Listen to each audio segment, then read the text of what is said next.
Let's talk for a second about what actually happened in the time leading up to everyone going to 34 Fairview. Brian Albert, Brian Higgins show up drunk at the waterfall. They'd been drinking in the afternoon. You know about the flirtatious texts that were sent between Karen Reed and Brian.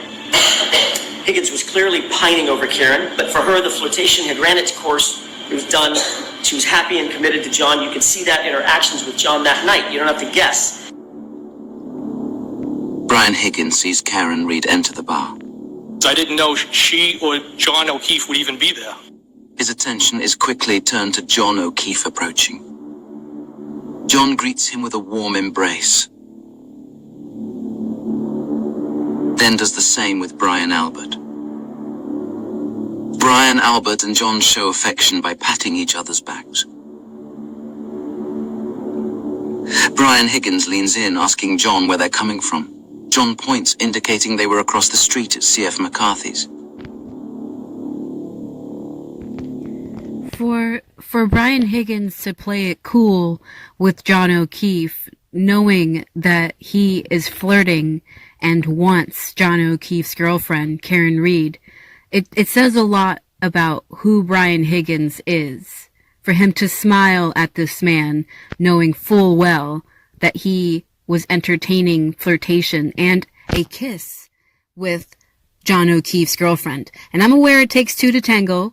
You know, Karen Reed, she plays the other part in this. However, it's clear that John O'Keefe is approaching them with kindness and a warmth. He's immediately coming up to them and hugging both of them, Brian Higgins and Brian Albert. And Brian Higgins is like evil right here. He's smiling at him, even though he wants his woman. John sees Karina Kolokithis, prompting him to walk over and say hello with a hug. He also says hello to Nick Kolokithis. And remember, Nick and his wife would double date with John and Karen Reed. John walks further towards the bar to greet Matt McCabe. Brian Albert whispers something into Higgins' ear. Higgins smiles back, amused, then glances at John, indicating he is the subject of their conversation. Higgins comments back to Brian Albert, and Brian Albert responds with another whisper.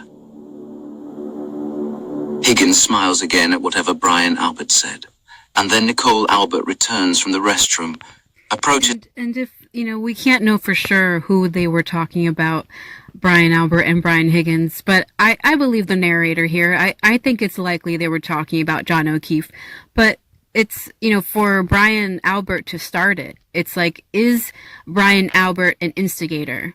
I wonder if people who personally know Brian Albert in real life, if they know him to be an instigator, if they know him to be one to gossip and start shit unnecessarily. What if Brian Albert started this whole thing and edged Brian Higgins on? And then Brian Higgins felt like he had to prove himself to Brian Albert. Just saying, just throwing theories out there. His husband Brian and embraces him from behind, prompting the three to converse quietly to each other. Nicole and Brian Albert speak closely for a time, as Higgins watches. Higgins stands to step away to a more isolated location and signals Brian Albert to follow. He wants to say something that even Nicole shouldn't hear. This may be where the idea to confront John is born.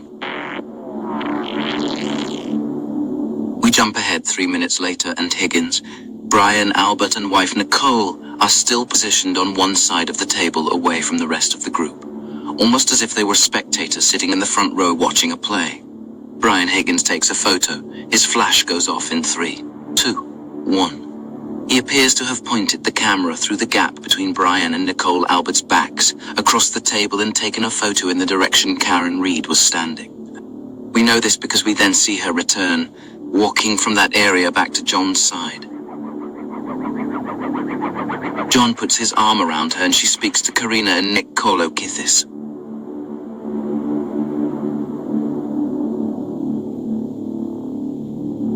We continue to see a series of flashes happening on the far side of the table, indicating photos are being taken by the group. Higgins appears to be posing for one between Brian and Nicole. None entered into evidence. Caitlin Albert sits here. Chris Albert. Remember what he just said. None entered into evidence. We will never know what kind of photographs Brian Albert had on his phone because he destroyed his phone. And we will never know what kind of photos Brian Higgins had because Brian Higgins also destroyed his phone. Stands here, at the left end of the high top. The clock strikes 11 p.m. And 32 minutes later, Higgins, feeling completely ignored, sends a text message to Karen. When you texted her, at Waterfall, she ignored that text too, correct? Well, that was the only text I sent that night to her, yes. Okay. Yeah. So again, how is Brian Higgins going to greet John O'Keefe with a smile and welcome a hug from John O'Keefe, all the while Brian Higgins is still trying to get with Karen Reed? Do you see what kind of person Brian Higgins is? She didn't respond. That wasn't my question. What question is she ignored the text, correct? Well, I don't know if I don't know what her mindset was. If she purposely ignored the text? Or she didn't see it? I don't know. I didn't read into it. I'm sure you didn't read into it, Brian Higgins, you beta male. Did she ignore the text, Mr. Higgins? I don't know. Did she respond to the text? She did not respond. Got it. We jump ahead 15 minutes. Higgins checks his phone, growing frustrated that Karen has not responded to his desperate message. John glances at his phone as well to check the time. It's getting late and almost closing.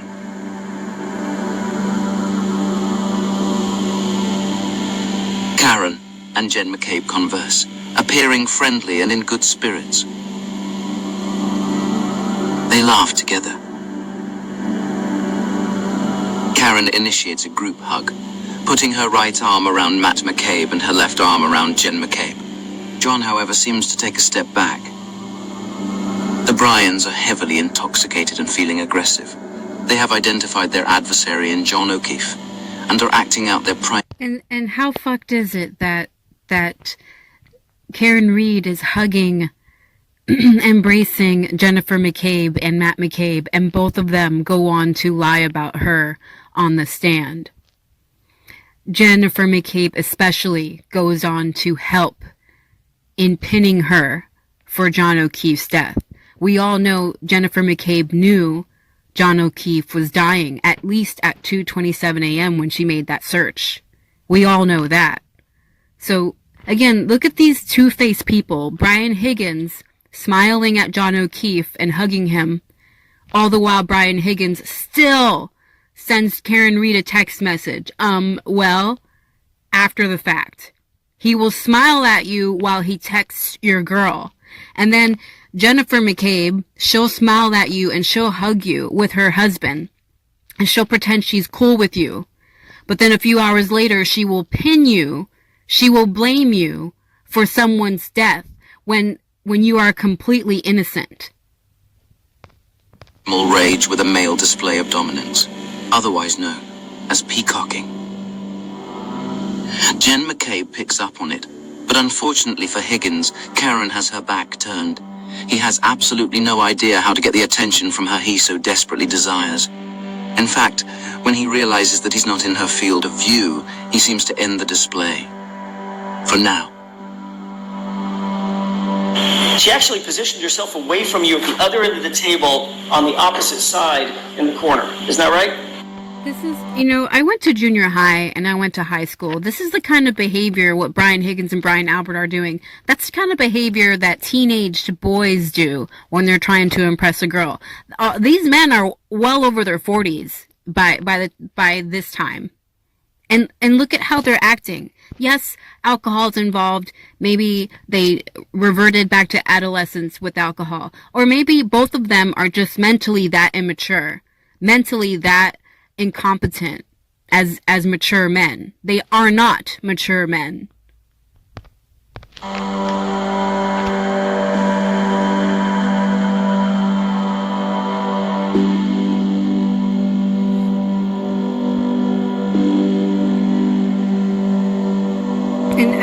know about you, but the way Brian Albert is behaving to the left, the way he's making those overt, very like almost obnoxious body movements, almost like he's pumping himself up. And remember, Brian Albert is an MMA fighter. He's exerting a lot of energy here. Jen and Matt McCabe hold Karen in prolonged embrace. However, what's strange is they never once mentioned to her that there's an after party at Brian's house. For Karen, at least, there's a surprise in store.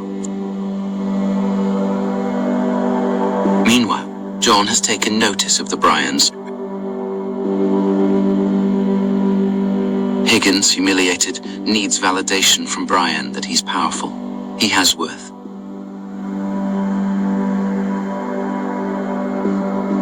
Higgins and Brian continue their private conversation, able to speak more freely since no one is close. If not planning, they were likely exchanging toxic ideas, building animosity towards John, who doesn't seem to be fully in on the joke quite yet. Higgins is feeling insecure and less than.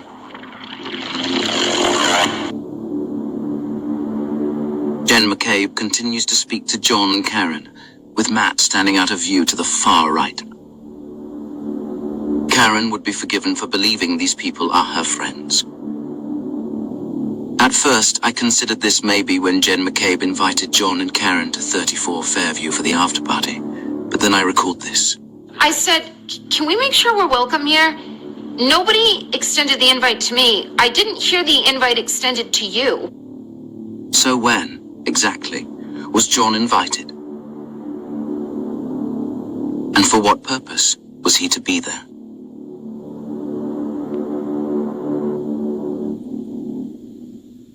Here comes Chris Albert entering the vicinity of Brian and Higgins.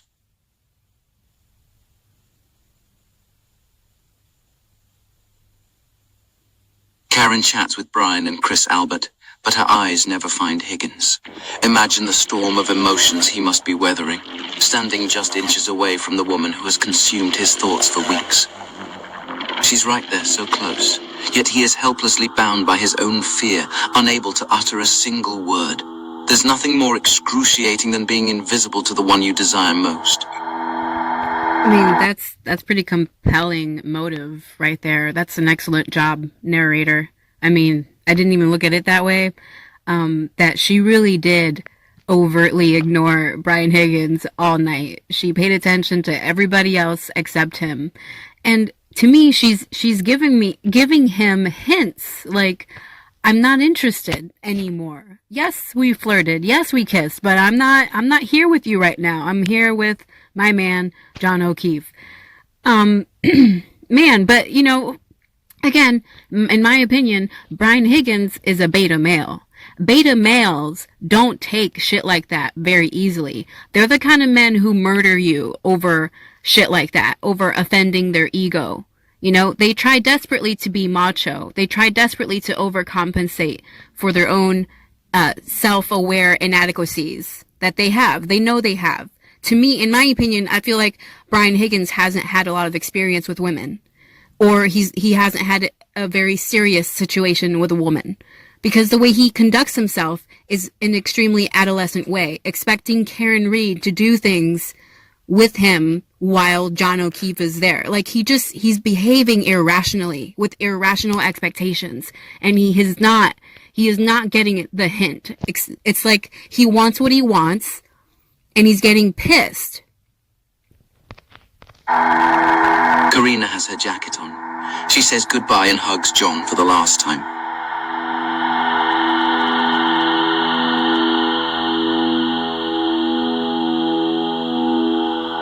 She then tells her husband Nick that she just needs to say goodbye to Karen before they leave.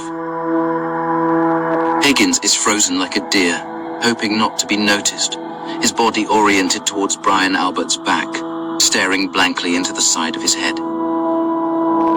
An inferno of anger, frustration, and embarrassment swirls inside of him, growing exponentially with every passing second. She didn't reply to the text message I sent over an hour ago. She hasn't said hello to me. She hasn't even acknowledged my existence. How could she do this to me? I told her I wanted the real deal. Isn't that what women want? I don't know where she was all night, no. Did I that don't know. upset you that she ignored you or didn't pay attention to you? I did not feel ignored and didn't upset me at all. But it bothered you enough to send her a text, didn't it? What the hell, Karen? What about me? Karen and Karina are saying goodnight.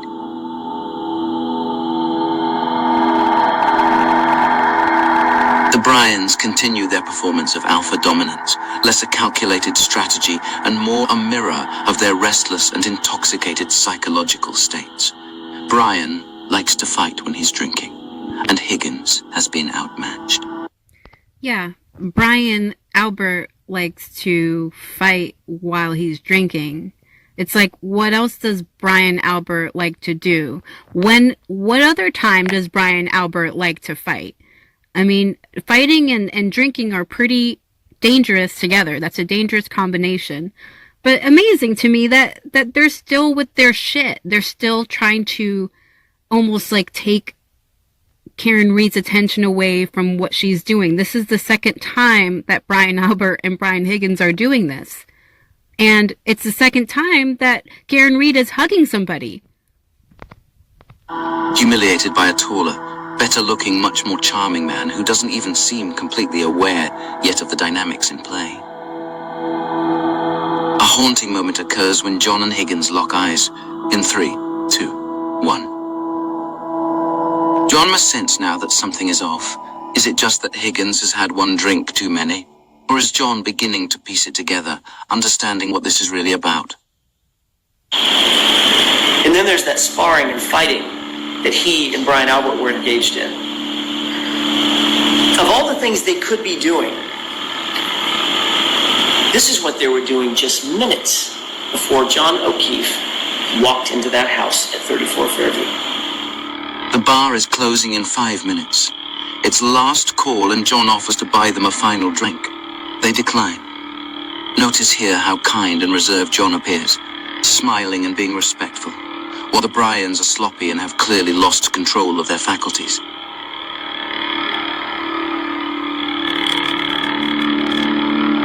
John watches as Brian and Higgins can't seem to keep their hands off each other.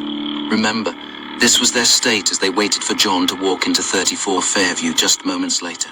They felt invincible, but in reality were barely able to stand. It's easy to see how John might have overpowered them, perhaps pushing them to take drastic measures, or causing a third person to jump in and help. After all, no one can be allowed to beat up an Albert in his own home. That simply cannot happen, especially by a lower-ranking fellow Boston cop like John.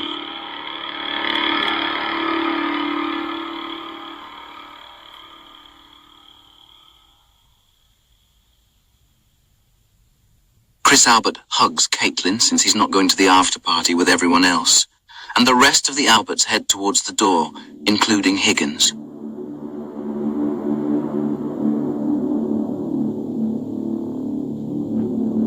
Chris Albert forcibly grabs Higgins by the arm, telling him to stop with the taunting. Higgins looks at Brian for the okay. That was a lot clearer to me than it has been in previous videos. This video has been difficult for me to find. I've looked everywhere, actually, for the full recording of the Waterfall Bar and Grill. But I definitely witnessed Chris Albert yank Brian Higgins' arm, and I didn't notice that before.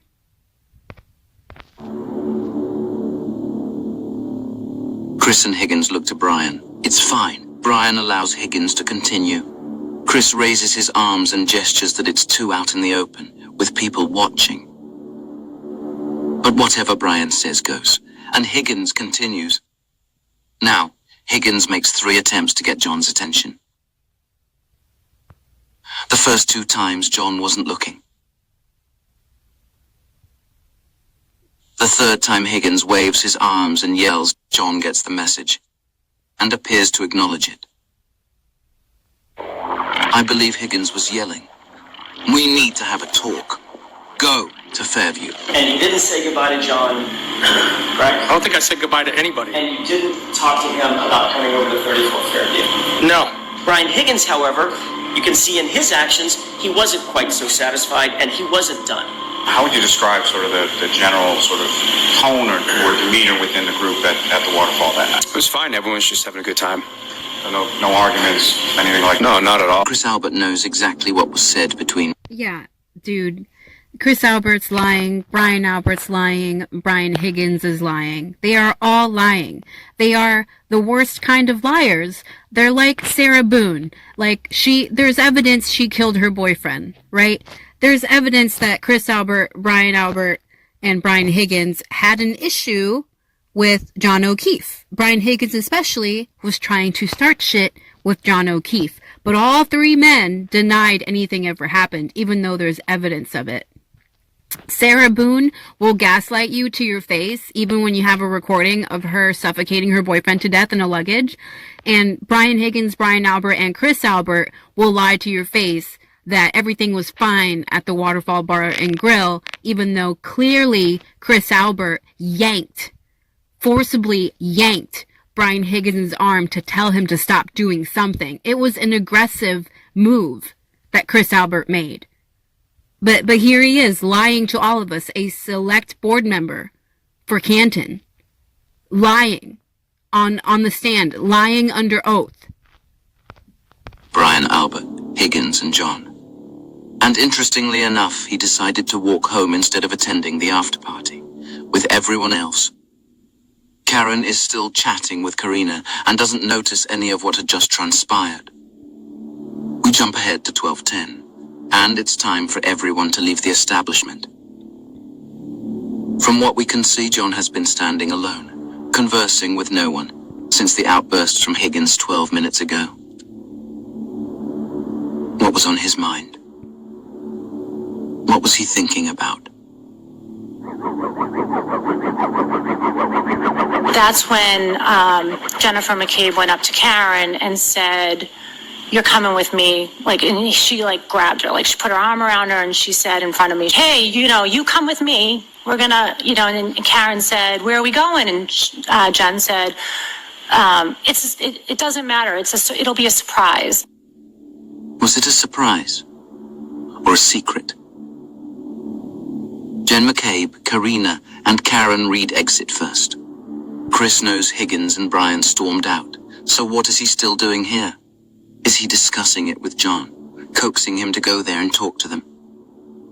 Chris Albert heads to the men's room, using it before the walk home. John stands alone, with just Matt and Nick left chatting in the corner. He decides it's time to go and walks out of the Waterfall Bar for the last time. Whatever John thought was up with the Bryans, he kept to himself. You texted John O'Keefe, "You coming here?" I did. And that had 3 question marks behind it, correct? Yes. A few minutes after receiving that text, John was severely beaten and would be dead in a matter of hours. There's certainly motive for Higgins to want to harm John. But what about Brian Albert? Why would he harbor negative feelings towards him? John and Brian Albert were both Boston police officers at the time, and Albert allegedly has a history of violence against other officers, perhaps because he was high-ranking and knew he had power over them. There were never consequences, not for Brian. If he had an issue with John, he may have wanted to address it, cop to cop, and put John back in line. But what issue could he have had with John? Asking that question, I remembered something that was said during the trial. John wanted to know if one specific person would be at the waterfall before he agreed to come. And now, I'm asking myself why. I leave you with this. What, if any, communication do you recall in regard to who was there or who was going to be there? With Mr. O'Keefe? Yes. Yeah, so I think at some point he said, "Who's there?" And I said, "My brother Brian." I said, "Brian." He said, "Your brother Brian?" I said, "Yeah, Brian and Brian Higgins are there." And he said, "Where's your brother Kevin?" And I said, I have no clue. Was there tension in John's relationship with Kevin that could have upset the Alberts, requiring an intervention from Brian?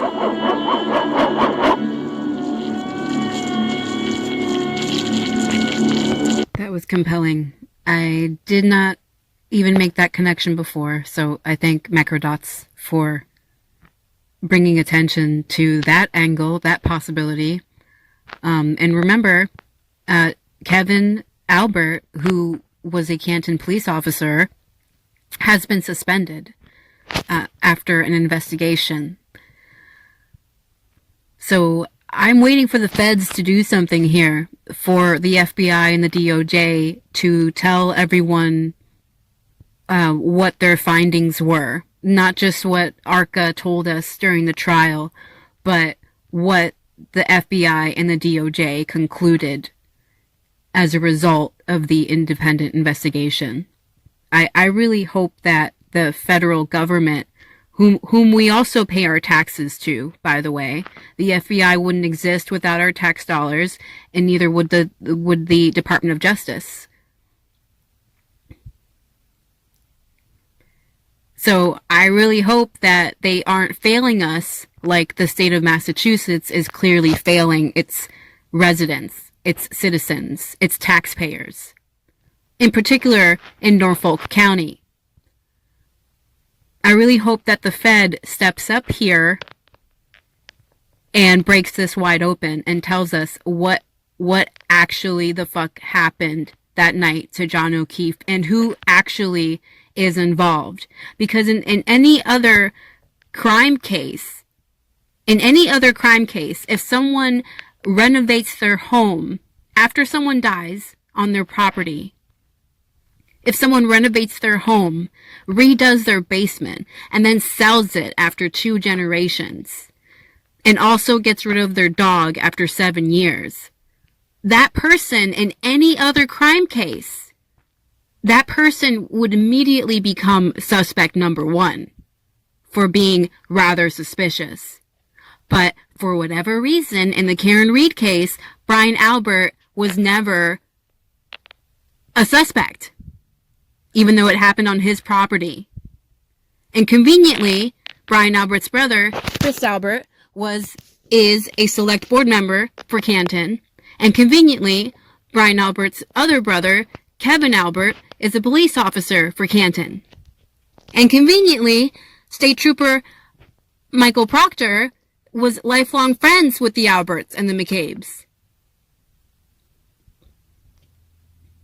For multiple divisions of law enforcement, Brian Albert's ass was covered. Brian Albert was protected by multiple people in multiple levels of law enforcement. So I'm not just putting this on the state of Massachusetts, I'm also putting this on the feds, whom we also pay taxes to. I'm waiting for them to tell us what happened, because they know what happened. And we should all know just how evil the McCabe's and the Alberts and Higgins really are. They're living in our backyard, people. They're walking free, despite an officer dying on their watch. At minimum, they should all be charged with a wrongful death. At minimum. Especially Brian Albert and Nicole Albert, who couldn't even be bothered to exit their house while Jennifer McCabe and Karen Reed were outside with John O'Keefe, dying in the snow. So much fucked up shit happened here. Brian Albert did so many fucked up things. And he got away with it all.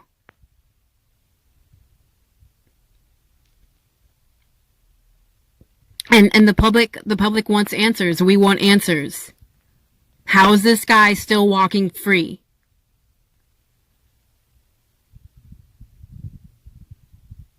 So keep talking about it. Keep talking about Karen Reed. Keep talking about the Alberts and the McCabe's and Higgins. And the failure that is Michael Morrissey.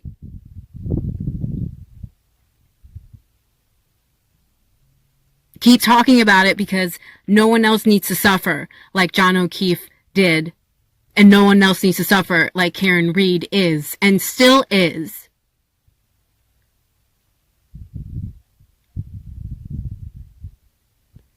Thank you for watching.